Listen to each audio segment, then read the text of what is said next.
Yo, people, good evening. Alright, we are back. I'm going to be mixing down a track that I made. I'm going to help somebody really quickly, and then we'll get to it, okay? So,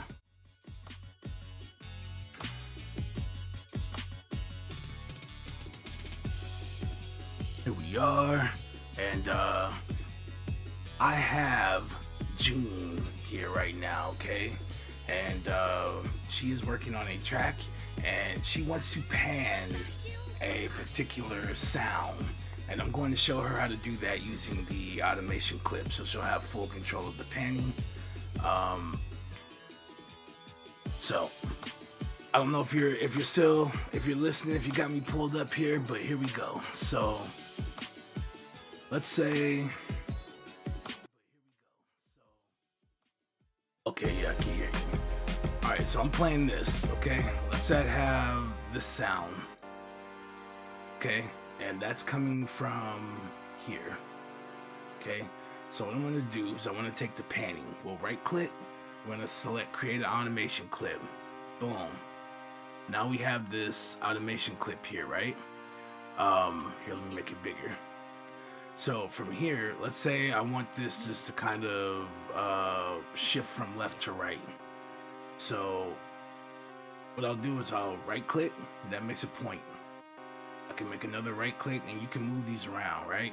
So you can have one for your like starting point, and then you can have your other for an end. Let's say I want to pull it down this way.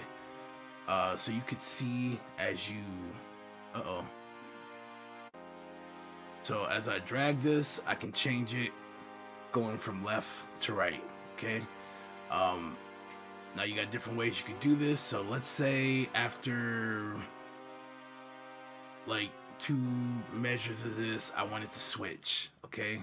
We can right click here at the end of that, make another one, and then we can move that up like this. So watch. So the line's down, it's playing through the left, and when the line is up, it'll shoot through the right. Okay? And if you want something to be like gradual, then you can do something like this, and then it will gradually just shift from the left to the right or the right to the left, however you want to do that. So in the case where you have your guitar, you can make 2. Put that first point where you want the panning to start, or the beginning of that sound, make another one, and you can drag it completely down so it'll play completely to the left, or you can have it barely play, so if you don't push it all the way down, it'll slightly shift to the left. Okay, and then when that sound comes back in again, you can do the same thing. You can create a point, and then you can have it shift up. That would be here in the center, but you can have it shift up. Okay, so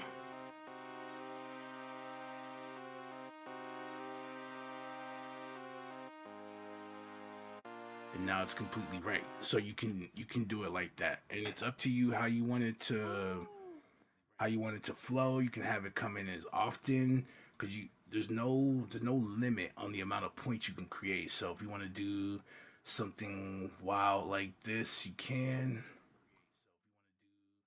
Let's make another point here. And you can just have it. It's up to you. You can get creative with it. And now you got something that's constantly swirling back and forth, and that's it. Once you got it the way you want it, it'll forever do that. Every time it does that, the automation knows shift the knob for you automatically in whatever direction.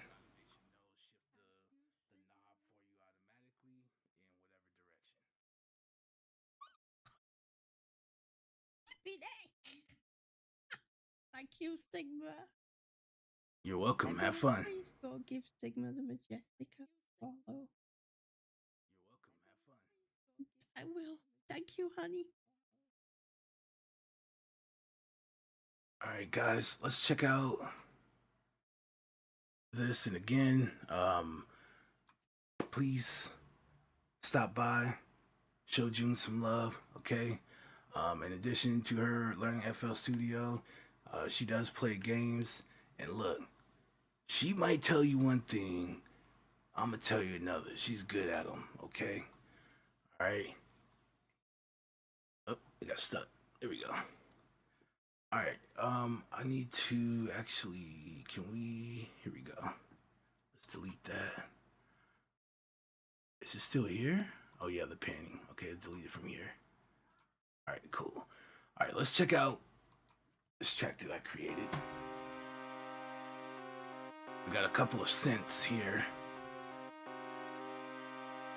I don't know this library too well, but it sounds really, really good. Oh,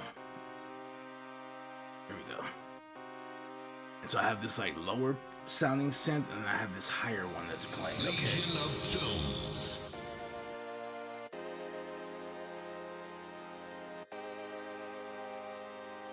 We have our drums that come in, and we have our bass here as well.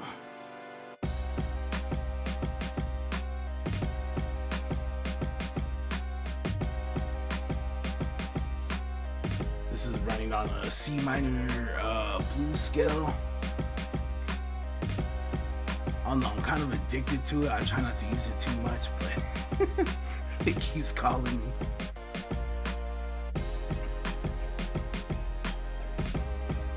And then we got this nice little sound here.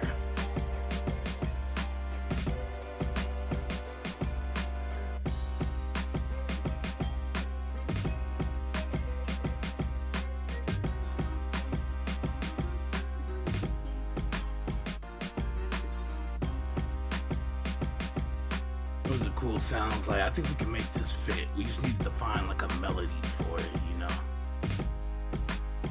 Okay, so I'm gonna start with our mixing. I've already got the pre-mix done, so you guys already know the drill. We don't touch the faders at first. We just use the gain, the input knobs. We get our volume and everything right, and then we go in here and we're gonna start doing some work.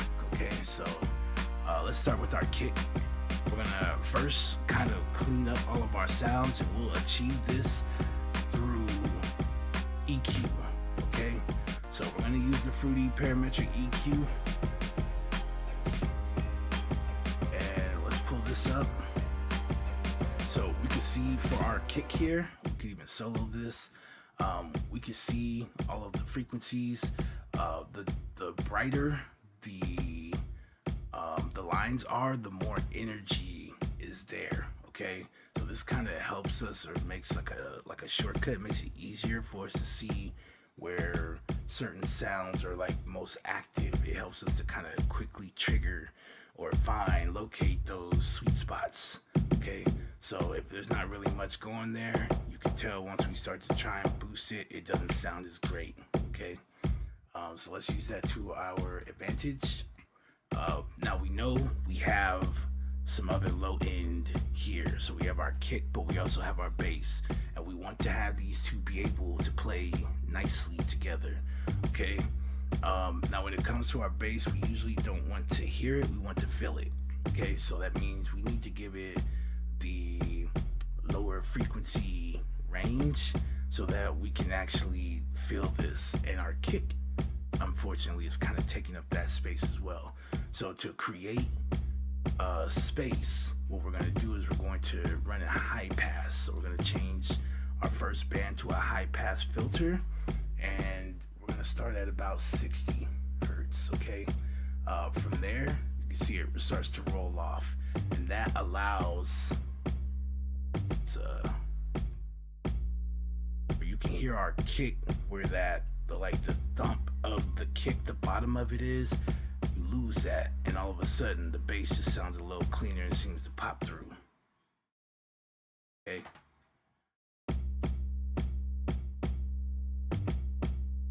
Alright, so that allows for our bass to sound very clean as it cuts through. And then since we took out the thump, we have to replace it. So the next thing that we're going to be able to find is the punch in the kick.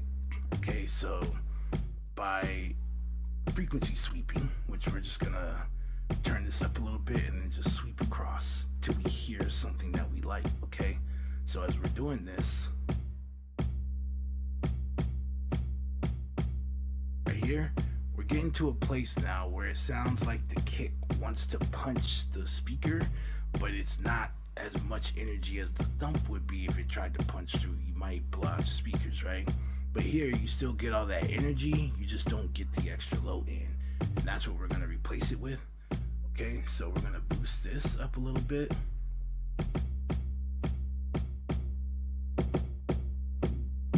Let's keep sweeping. Okay, once we get right here, it kind of starts sounding boxy, like someone's talking to you like this, okay? It's like through a box. So what this is letting us know is there's not as much low end information or as much high end information. So it's just kind of, it's not very solid, okay? This, as you turn it up, doesn't sound too good. So likewise, as you go to turn this up, it's not going to sound good at really high volume. So what we're going to do is drop that. Okay, that's going to tighten up our kick. Goes from that to that. Okay, it's tightened up the kick. Let's see if we can.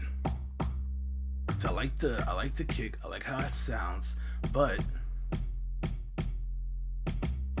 we come down here, we can find where the attack on the kick is. It gives it kind of like some bite. Okay, so we can add in just a little bit here and to give that kick some cutting ability to be able to kind of cut through as the rest of the stuff's playing. Okay, so we're over at about 1.5. Depending on the sound, these things can change, right? But right here sounds really good, like closer to 1K. So let's bump that up. I feel like 2 dB is fine, okay? And last thing we're gonna do is we're gonna put on a low pass filter, okay? Because we also have things that live in the higher frequencies. And again, we want to kind of give everything its own space and its own room. Okay, so we're going to push in.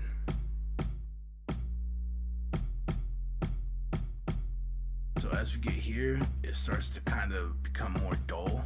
Okay, so it lets you know we're going in too far. So go back.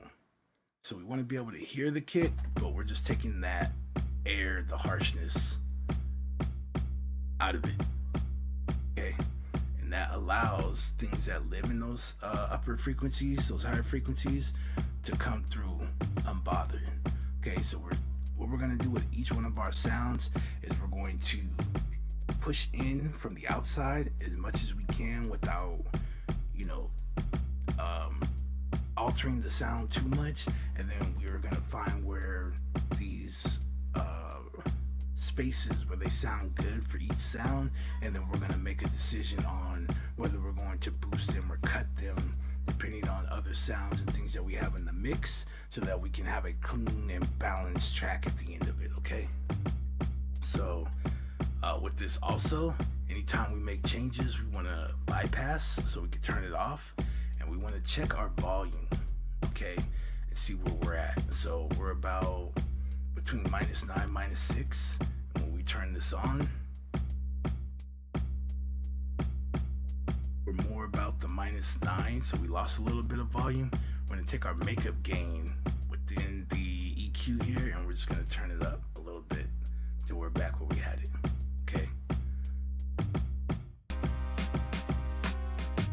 All right, so that's our kick, and we'll get to the bass. We'll do that as well. But once we get to the bass, like I said, things that we have here, like we want the kick to sound off there, so on our bass we're actually going to pull down on those frequencies, make them quieter, so that you can actually hear this stuff coming from the kick. Okay, so let's move on. I'm going to take our snare.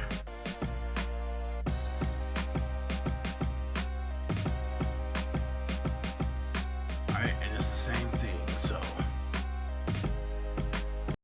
now for our snare, again, if you need to, like, don't hesitate to bring stuff up, right? Like back up if you need to see.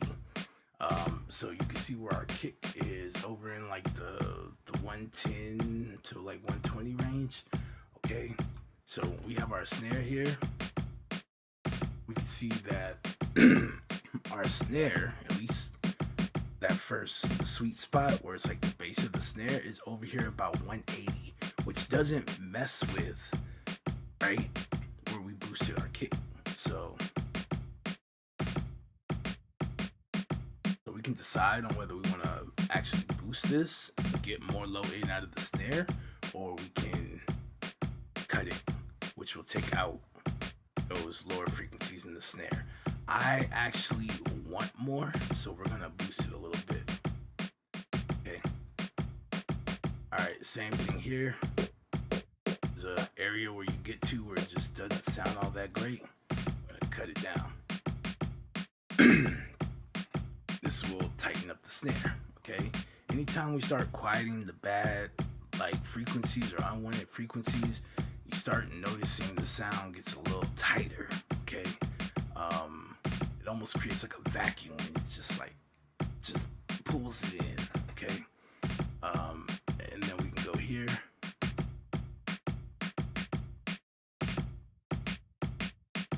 So over about 2.5K, which over here we boosted at about 1K, right? So again, none of these are bothering each other, so we're fine. Okay. That. And then our low pass.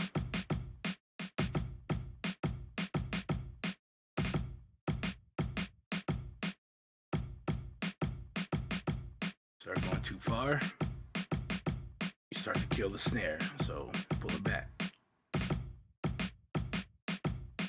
Alright, now I checked our snare before we started. Uh-oh. I checked it before we started. It was at minus 12. So as you can see, we've kind of jumped a little over minus 12. So we're just going to bring that down a little bit. Okay. And as we start doing this, you'll start hearing everything just come together. It sounds so much better, okay?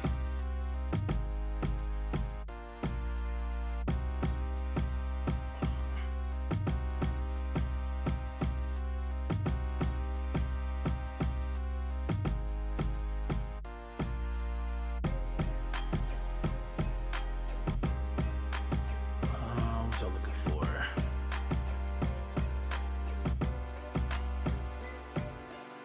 Go.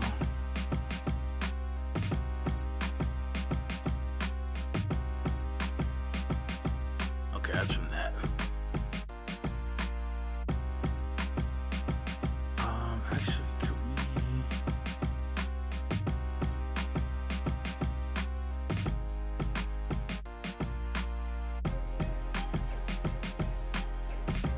Okay. Also, shout out to Mama Bliss for the follow. I know I thanked her in June stream, but I do want to say it here on my stream. Yo, we got Ghost in the building. How you doing this evening? Telling you, man, we sleep on this scale. All right, so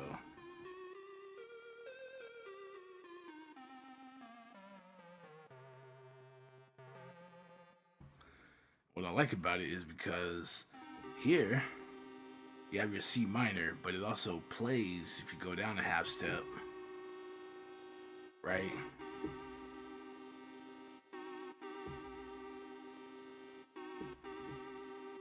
It's just one of those.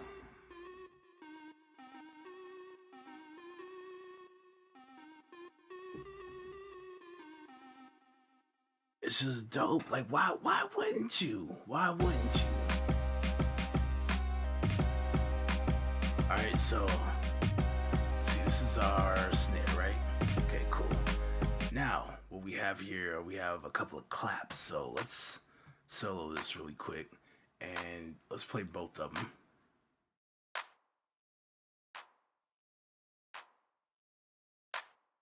Okay, so here we got more of like, I could say like the low end of the clap. Okay, you can see right here.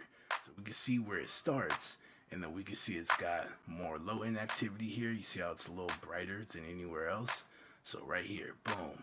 And then when we look at this one, because I heard it just by listening to it, but when we look at it, okay, it's not as bright right here. Watch. Look at this.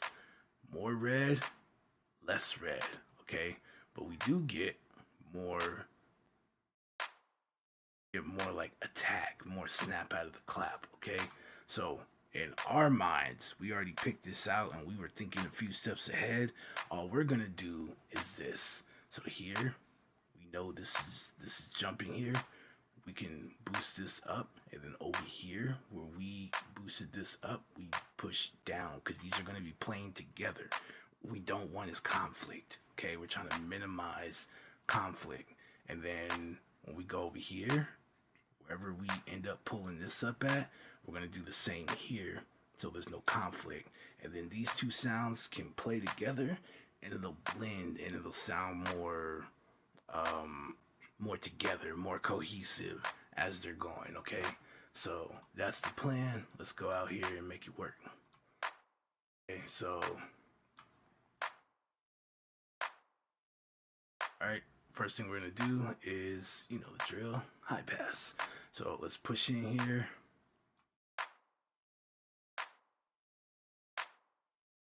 Okay, push in. Here sounds about good. We can pull back on this a little bit.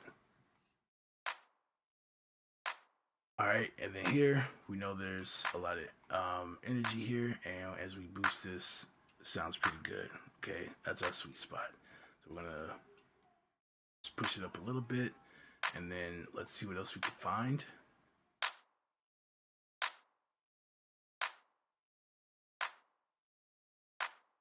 So I like this right here. We'll have to check on our other sound, which we could do here in a second.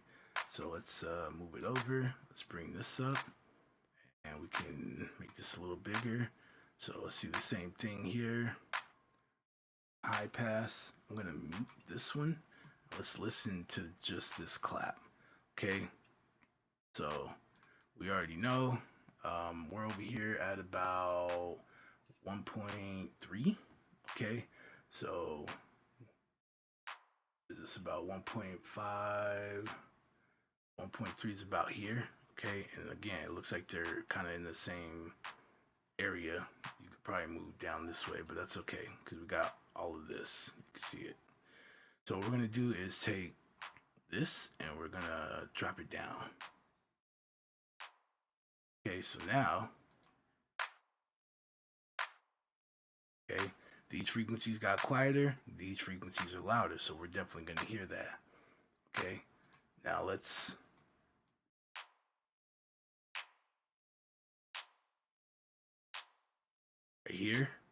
right here. So this is about 4.3. Okay, make that, and then what we're gonna do is come over here. Let's go to the 4.3 area, and then we can drop this. Okay, so all right, and we can even turn the volume up. This.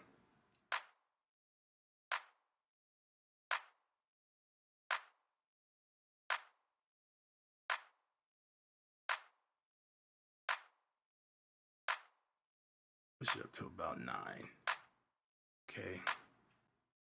And this one we can drop down maybe just a little bit.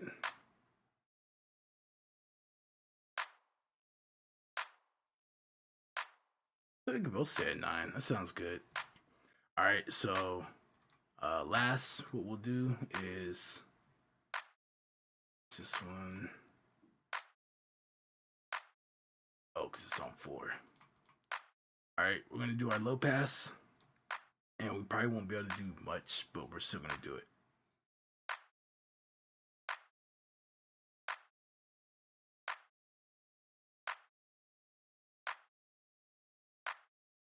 A little too far. All right, we could probably.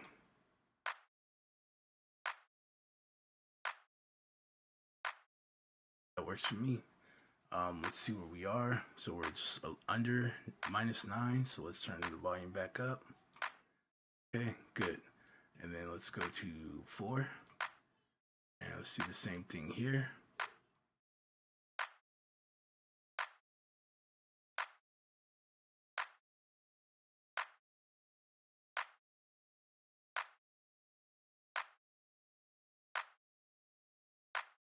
We can push this pretty far, but let's just back it off a little bit. They're about here, around 10K is fine. And all it's doing is this right here.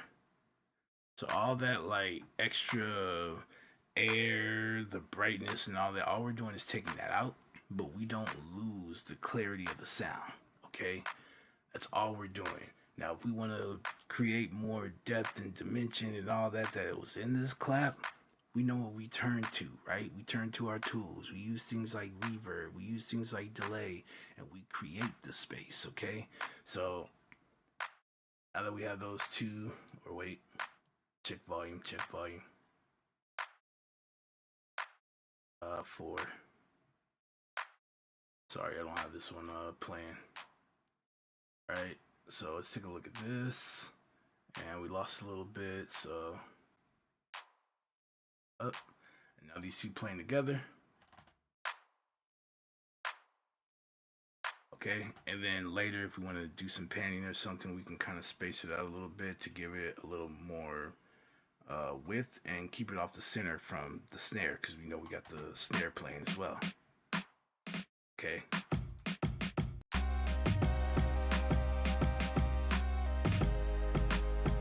Alright, let's go to our hi-hat or our closed hat. Either way, it's fine. Alright, this is... hold on, I just want to make sure I didn't mess it up. That's it. Okay, we're good. Like, don't tell me I did that on this. Okay, so what we're gonna do is, this is the easiest thing. We're just gonna high pass and we're gonna low pass. We're not boosting anything, cutting anything.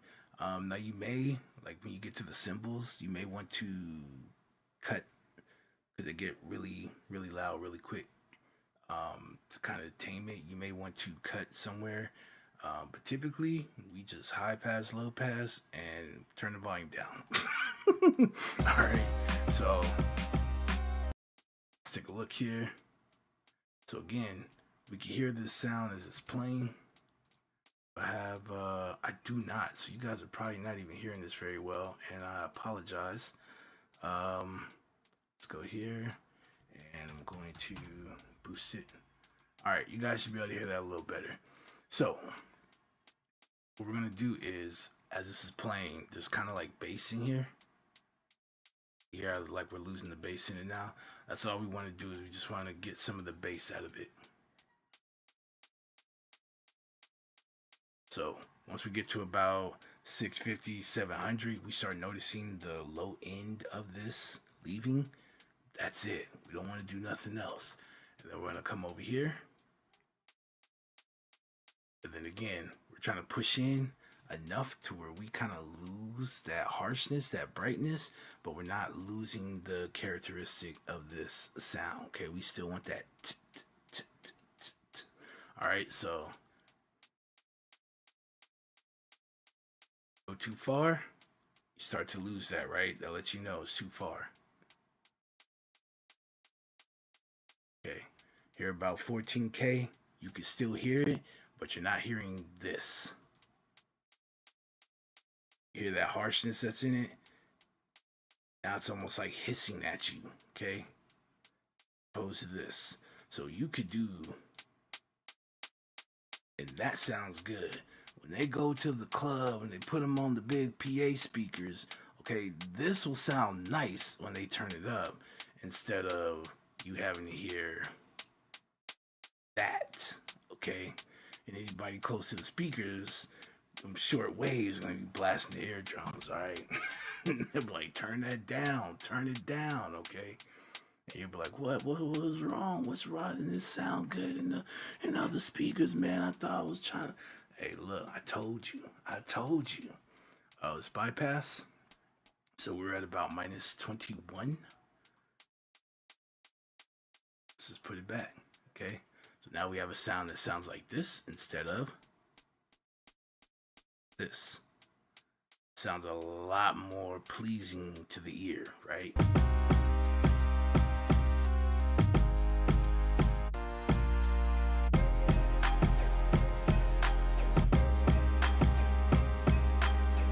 Alright, and then we're going to do the same thing with our cymbal.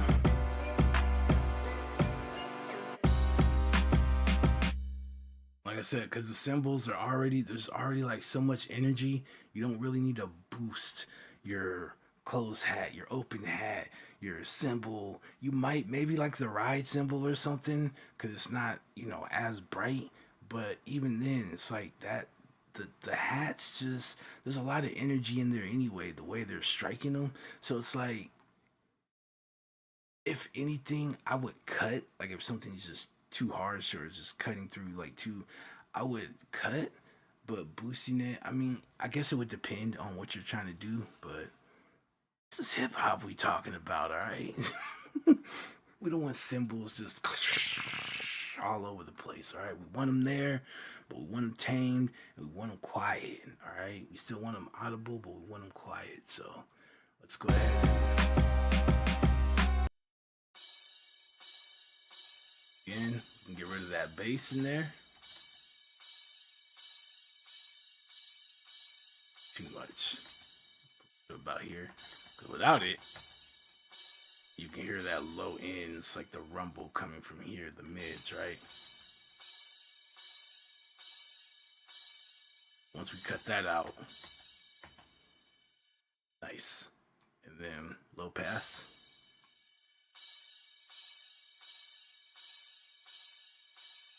Bar. Perfect. Okay, so instead of that. All right, and then let's bring it back. Always keep all my hats at like minus 21. All right, so wherever my closed hat's sitting is where my open hat's gonna sit. Maybe depending on what we're going for, I might bump it up somewhere closer to like minus 18. But the crash cymbal, the closed hat, it's usually going to be minus 21. They'll keep them the same. Yeah, I don't do anything to them. So let's just say like this was just really bright in the mix. Okay, you can find that sweet spot for it, and then just do this. And all it's doing, whenever you think about it like this, okay, your EQ is like a stage. You're looking at a stage, but you're looking at the stage from the top down. Okay, so when we go to boost a frequency or push it up, that we're essentially taking this sound and pushing it towards the front of the stage, which to the audience is going to make it sound louder, right? You're going to hear that louder. If someone was playing an acoustic guitar and they were sitting in front of this and at the front of the stage while they're playing it, no mic or anything, you'd hear it better. You'd hear it, you would say it was louder than if they went to the back of the stage and they started playing, right? Same thing, same everything. It would sound quieter. So that's all we're doing. If you go and drop something, just know that what you're doing is you're pushing it to, you're giving the illusion that it's behind and that it's going to be quieter because of it, okay? So something like that may work.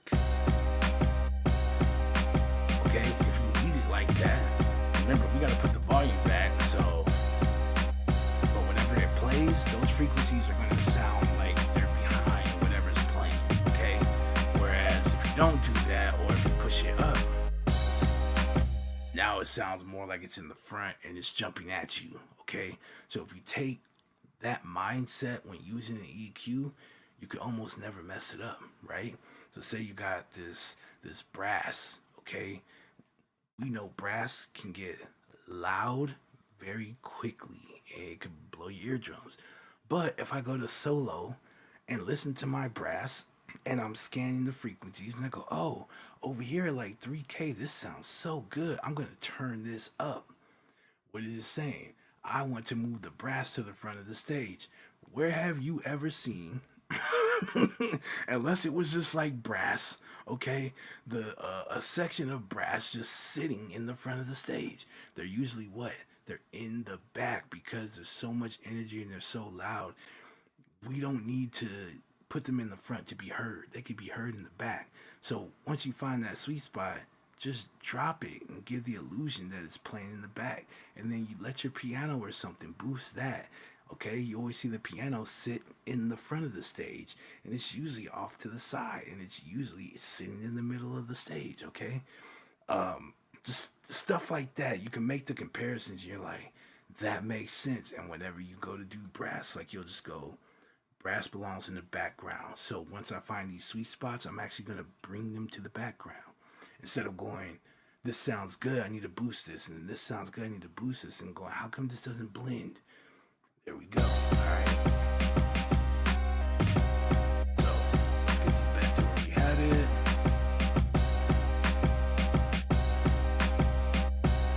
There we go. All right.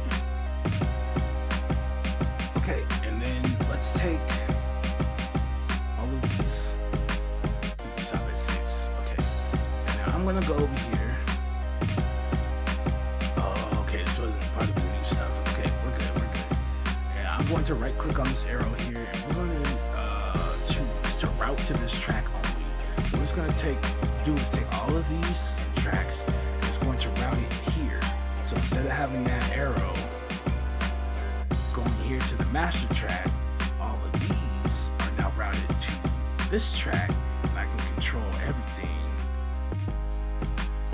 Okay, so once you got your drums all sitting nice and playing nice together, if you decide like, hey, I need to turn my drums up, instead of like trying to move every individual thing, you just turn this up.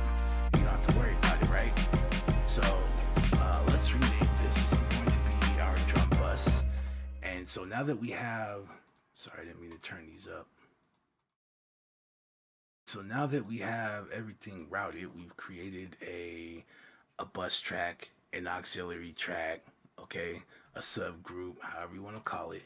Now that we have this, we can do something to everything, right? So here are kids. Okay, we're gonna put them on the bus, and then the bus is gonna take them to destination. Okay, but here, once they get on the bus, anything that I do to this bus, it applies to all the kids. So when we're talking about rules or whatever, that applies to every kid that gets on this bus. So if we go to throw compression, saturation, whatever, guess what? That applies to every track that's routed here. Okay, so you don't have to go, I'm gonna EQ, then I'm gonna compress, then I'm gonna add saturation, then I'm gonna EQ, then I'm gonna compress, then I'm gonna add saturation. Clean it up, put it on your, make a track here, make a bus. Okay, route everything there, and then you only have to do it one time. Okay, unless you need something specifically for this particular sound to do, or you're trying to achieve and you're not able to get it, then give it that special treatment. Okay, but if everything sounds good and it's hitting the way you want to, don't overdo it. A lot of these sounds that we're buying and stuff now, they're already high quality sounds. Somebody's already did the EQ work on a lot of it, compression and all that. So we're just barely moving stuff. Okay, we're just kind of cleaning it up a little bit, and then let's throw it on here and let's do some stuff. Okay, so I'm gonna use Saturn, and there's a preset I like to start with here that is for hip hop. Okay, so we got 4 bands here. It cuts this off here about 60, which is perfect. Okay, because we're not trying to deal with like the super low end as far as saturation goes, because we got bass. Okay, so we'll work with these and get something that we like, and then we'll move on. Okay, so without it.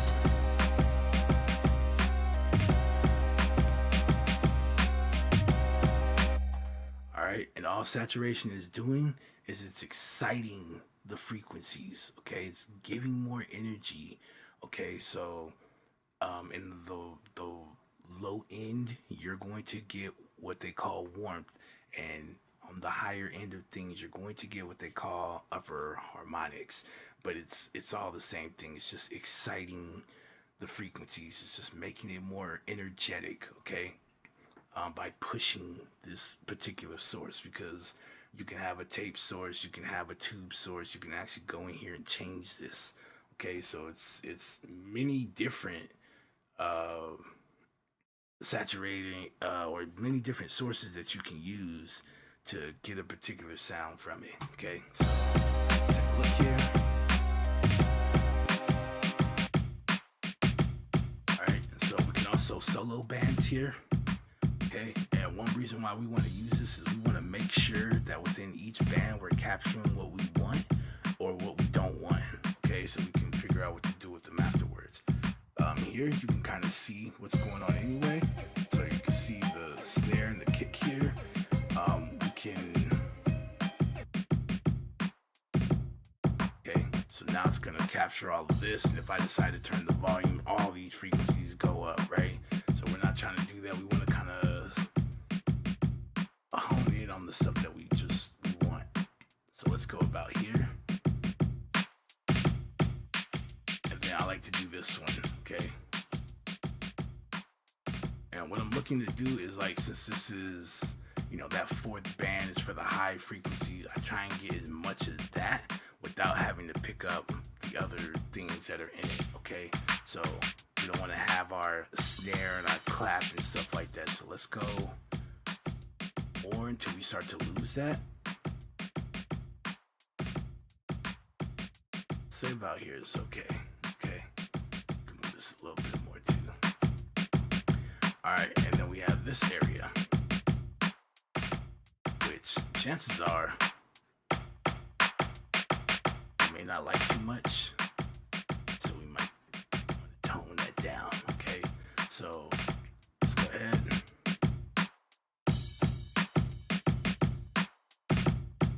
I like the volume-wise where it's at, and then here is where we kind of add that saturation. So the darker it gets, the more saturation is being applied. Okay.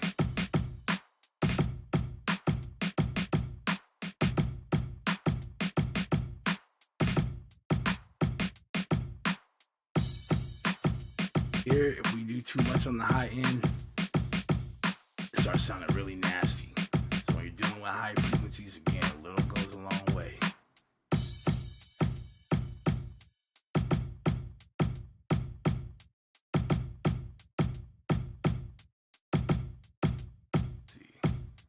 Right here it starts sounding nasty, so let's just pull it back a little bit like that. Okay, here I'm not too interested in this area, so I'm just gonna leave it, but I will kind of take the volume down on it a little bit. What is this, -2, so almost -3 dB. That's fine. All right, let's bypass. So we can see all of our drums playing together. It's just a little over -6.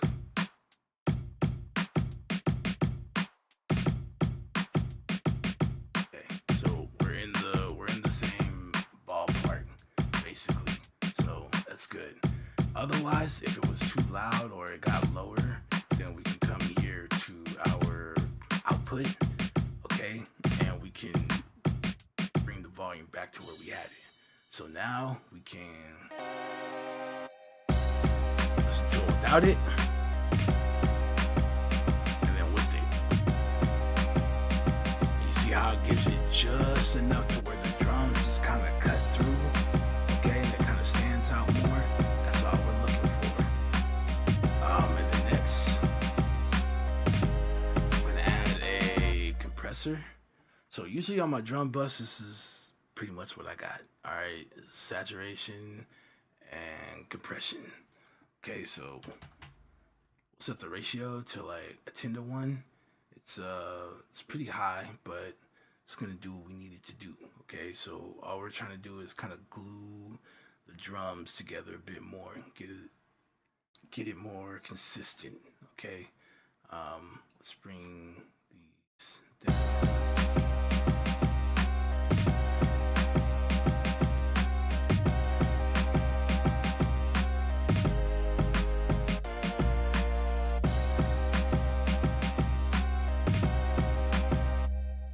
I'm gonna bring it like close to -6.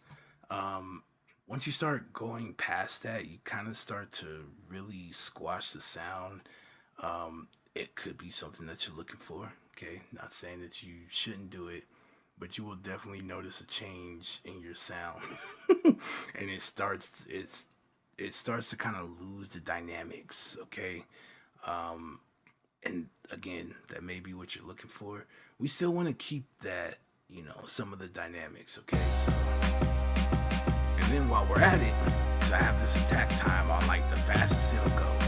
As soon as it crosses over, compressor kicks in, okay? Full blast, just boom. But what we're gonna do is usually around 3 to 5, and in some cases 5 to 7. Okay, is a really good point, and you'll actually start to hear the transients in your like kick and snare start to pop out. Once you hear that, stop. You are good. Okay, so check it out.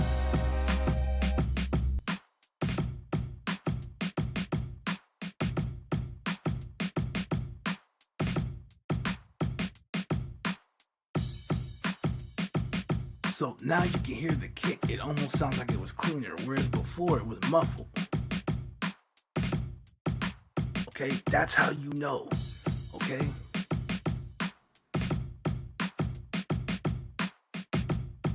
Right there, so it's just over 3. So if you want to, you can push it up a little more. Ain't no harm in that.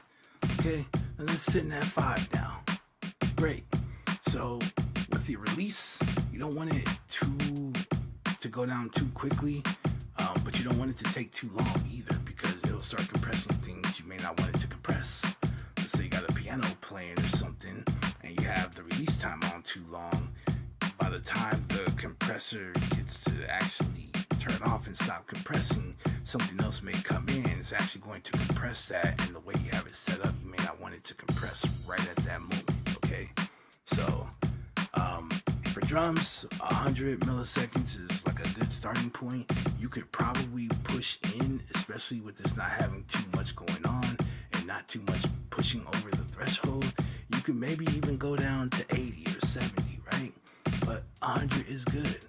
As soon as you stop, it stops, okay? So when your drums stop, the compressor's gonna stop. Like, it's a good point. You don't have to change this, right? Leave it at 100, you're good. Now,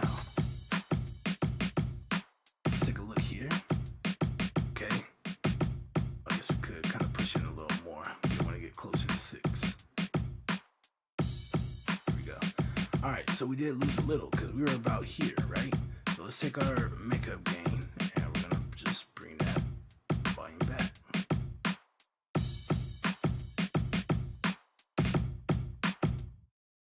So what did we just do? Well, when we're using a compressor, we're taking the peaks and we're pushing them down. We're just taking the volume of those peaks, we're pushing them down. Then we have to bring the volume back because we lose that volume when we push the peaks down. So once we bring the volume back, what does it do? Well, now as it's pushing down the peaks and then we bring the volume back, it's also making the quieter sounds more audible, right? So they tell you, use compression, you make louder sounds quieter and quieter sounds louder. That's kind of a 2-part thing there. But yes, essentially that's what we're doing, right? The compressor is actually pushing down the peaks and that's it. But when we return the volume, that's when the quieter sounds get more audible. And this is what I mean by more consistent. So when you're mixing, you're starting, you're going, these hi-hats sound kind of low or this, you should turn that up more. Check the move, think a few steps ahead, okay? Because once we get to do the compression, you know what's going to happen, and these quieter sounds are going to get more audible, okay? You got to trust the process. So now we go from having this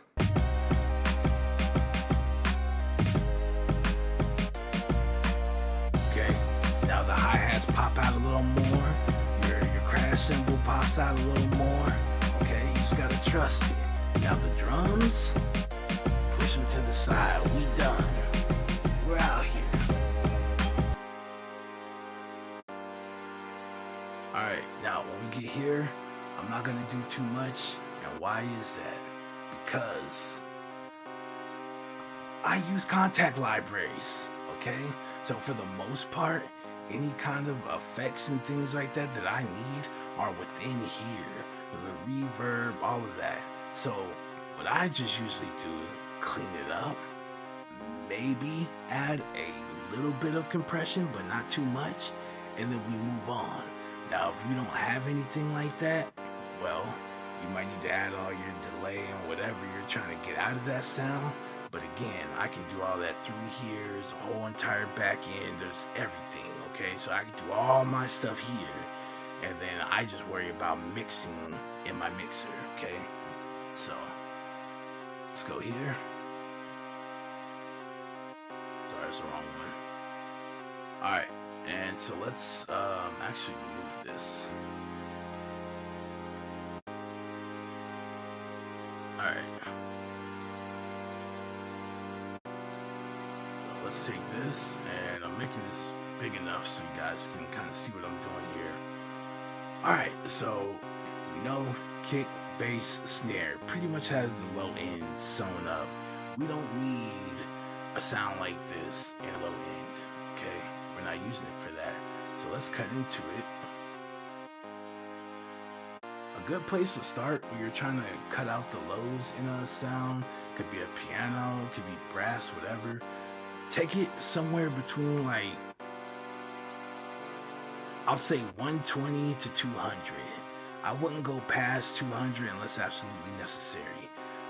And I say 120 because a lot of times people like to sample, and sometimes you want some of the mids from that sample. So about 120 to 160 sounds like a good place to go and stop. If we're dealing with like brass or like a piano or something, then from like 160 to maybe 200, okay? Can you do 120 on a piano? Absolutely. I'm not saying you can't. I'm just saying it just tends to sound better that way. So right now we are at the 200 mark, okay? And you see we're kind of cutting into this. We could even. Okay, now you can hear the low end and it's completely gone.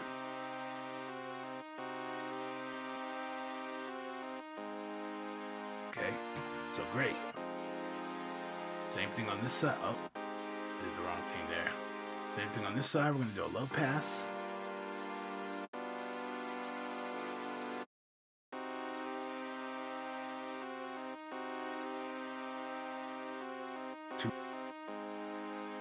Perfect. Again, all we're doing is creating space because we know